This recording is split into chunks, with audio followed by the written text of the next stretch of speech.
And hello again. Welcome back to the Japan Game Junk Podcast. So, this one here, we are going into the very first, the main, and maybe the best. I'm not sure. I haven't been to all of them lately, but WonderGoo store. So, this is a store that I really had a lot of positivity with for a long time.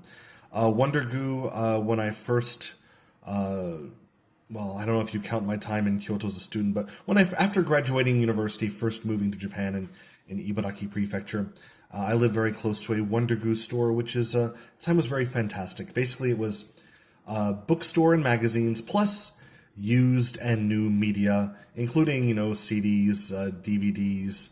This is the days before Blu-ray, before streaming and everything too, and video games. And so this is the era of this is the PS2, Xbox One, GameCube era when I first was there.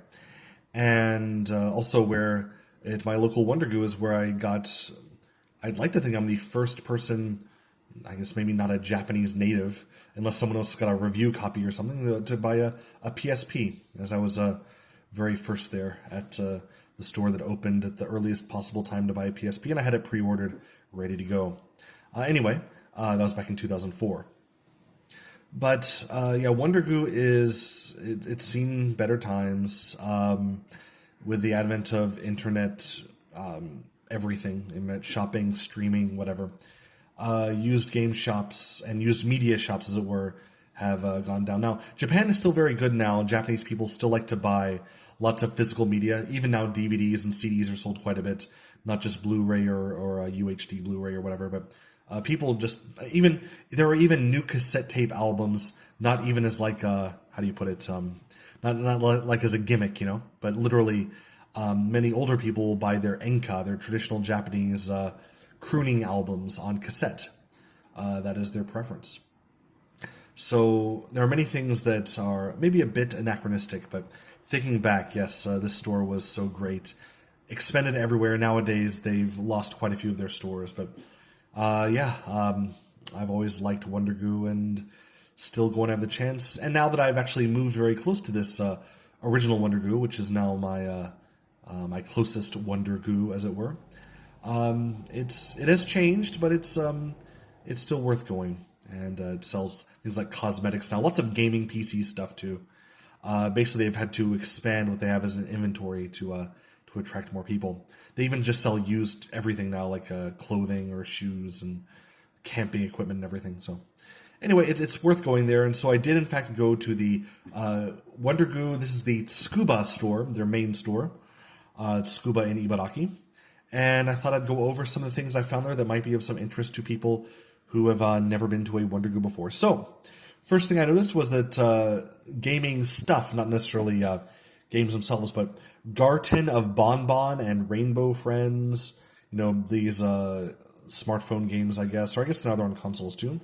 But little figures, little blind bags are 599 yen there, so you can go and get your little figures.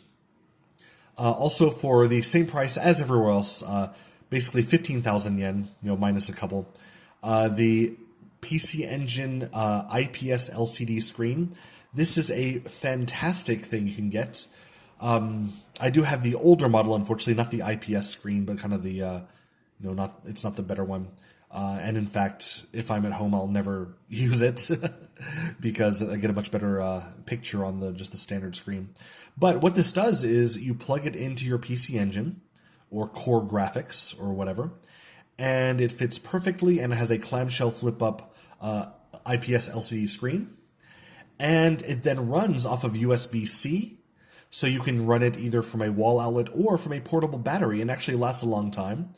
And yeah, you can also it also has an HDMI out port as well. So this one unit for 15,000 yen, you can plug into you can plug your controller in there, and you plug into a battery pack or whatever, or even your car outlet, whatever you have.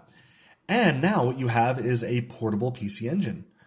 Playing all of your cards on there, all your PC Engine cards, and it's a great thing to have. Again, if I had this new one that's 15,000 yen, I might play on that instead because the screen is better. But yeah, I should say I do use the old one, but only for the HDMI out portion. I guess if I ever did want to go out with my PC Engine, I could do it though as well. So anyway, as a collectible, it's fun to have, and as for its usefulness as well, I think that it's a pretty good thing to get. Unfortunately, it is in widescreen, and of course, all the PC Engine games are in 4:3 ratio. So you have a very small screen on which to watch it. But yeah, anyway, it's I think they probably just used any kind of IPS screen that they had at the at the production place, whatever. Who knows? But still a fun thing to have. Legend of Zelda: Breath of the Wild for Wii U, not for Switch, was 1990 yen. One day I'll just pick this up because I actually I don't think I have Breath of the Wild for Switch. No, I do not. It was the only game I bought when I bought the Switch as my first game there. I played it for a few hours. I just didn't like it. I don't know what else to say. That's probably sacrilege in the gaming world, but no. Breath of the Wild, I played for a little bit, and then there was a used game store that was buying back, because they were all out of stock because they were so popular, they were actually buying the games for about 1,000 yen more than I paid for it new. So I did sell it at that time, and since then I have not bought it anymore again. But I think it's one of those things where I'd probably get it again, just give it another try, and I would like to compare the Switch and Wii U versions for graphical fidelity and some such, because I believe that as far as system power, there's not so much different, right? Anyway, also there was Xevious, the shooting game, 3D/G Plus for PlayStation for 1990 yen, which is actually a fairly decent price. Usually it's much more than that. They had lots of Final Fantasy 16 incredibly detailed figures, and the best deal was one in an opened but an untouched figure. So the box was opened only, but the figure was new, and it was a very big and detailed figure of Shiva for 29.90 yen. They did have a boxed Virtual Boy, and the box was in great condition. So I do have a boxed Virtual Boy as well, but mine was junk because I got it for 7,000 yen because the box was all beat up, and it didn't have the battery pack. It only had the AC adapter thing to play on it, which is fine by me because I don't want to play with batteries on it. But here, a very, very nice Game Boy, Virtual Boy in box. 60,000 yen? Come on.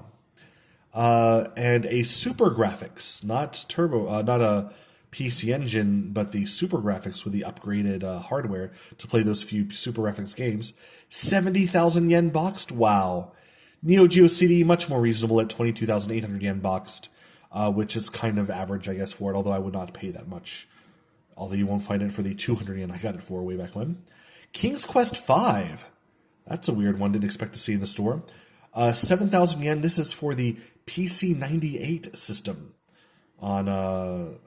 This is on 5.25 inch, I think.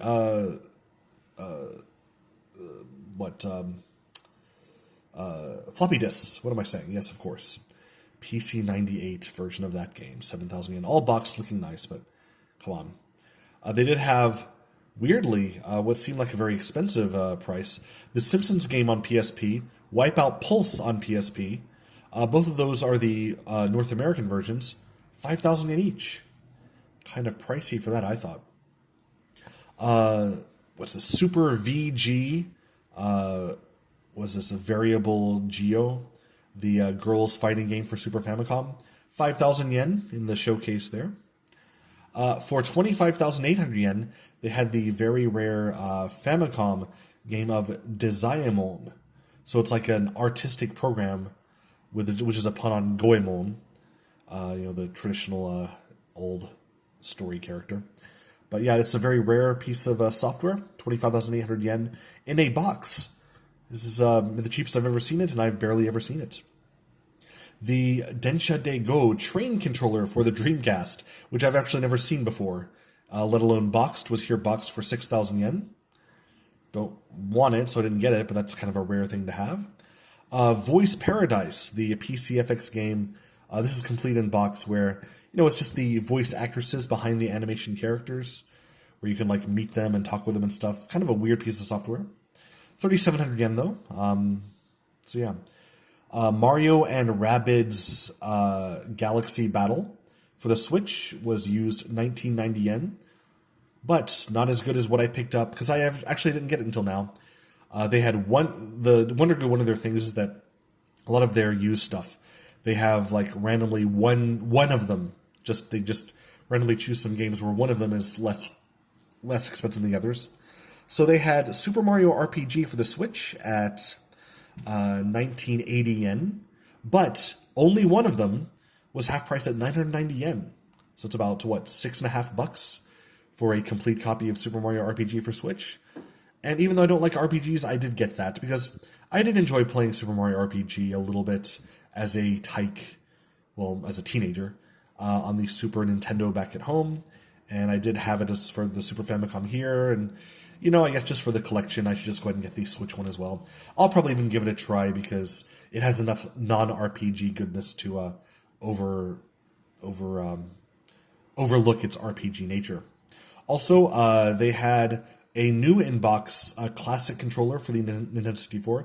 This is a new third-party thing that was made.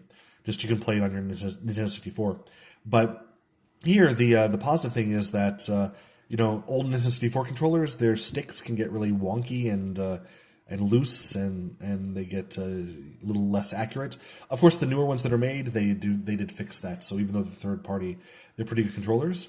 And this one was 2,800 yen, but it was marked as 80% off because they're trying to clear them out. So yeah, what's that, less than 600 yen? Something like that? And so I just picked it up because I have 4 Nintendo 64 controllers. One's kind of okay. One is still in the box, and I didn't want to use it. One is the Hori pad, the little mini one that people like to use. And that's what I had been using, but I'd prefer not to because it's kind of a more expensive thing to have now. So I'll just use this one, this kind of a cheap modern controller next time I play on my Nintendo 64.